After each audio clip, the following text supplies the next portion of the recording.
તમે ભરેલા ભીંડાનું શાક તો બહુ બનાવ્યું હશે, પણ એક વખત આ રીતે પણ જરૂરથી બનાવી લેજો. ઓછા સમયમાં ખૂબ જ સ્વાદિષ્ટ એવું તૈયાર થાય છે.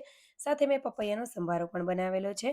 તો સૌથી પહેલાં આપણે ભીંડાને લઈ લેશું. તેમાં ઉપરની દાંડલીનો ભાગ અને નીચેનો ભાગ કટ કરી લેશું અને વચ્ચે આ રીતે કટ કરી લેશું. ભીંડાને ધોઈને મેં ક્લીન કરીને લીધેલો છે.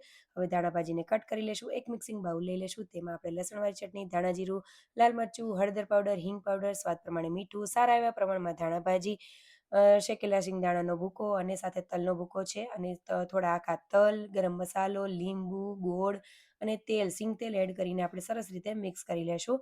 હવે તેને સાઈડમાં રાખી દઈશું અને ભીંડાને આ રીતે સરસ એવો સ્ટફ કરી લેશું. એક પેન લઈ લેશું, તેમાં તેલ એડ કરીશું. તેલનું પ્રમાણ થોડું વધારે રાખવું. હિંગ એડ કરી દેશું.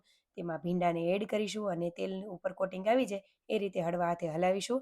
ઢાંકીને તેને સરસ રીતે ચડવા દેશું અને આ રીતે તે સોફ્ટ થઈ જાય થોડો ત્યાં સુધી કરી લેશું. વધારે જે મસાલો બચ્યો છે તે આપણે એડ કરીને થોડીવાર માટે હલાવીશું અને ખાટી છાશ એડ કરીશું. સરસ રીતે હલાવીશું અને સ્વાદ પ્રમાણે મીઠું એડ કરીને આ રીતે તેલ છૂટે ત્યાં સુધી આપણે શાકને બનાવી લેશું અને લાસ્ટમાં ધાણાભાજી એડ કરીશું. તો તૈયાર છે આપણું ભરેલા ભીંડાનું શાક. સાથે મેં પપૈયાનો સંભારો પણ બનાવ્યો હતો. તેની રીલ મેં અગાઉ શેર કરેલી છે, તો જરૂરથી એ પણ જોજો અને આ રીતે શાક જરૂરથી બનાવજો. અને જો રેસીપી આજની તમને સારી લાગી હોય તો લાઈક, શેર અને સબસ્ક્રાઈબ કરજો. કમેન્ટ કરવાનું ભૂલતા નહીં. ફોલો જરૂરથી કરી દેજો. Thank you for watching.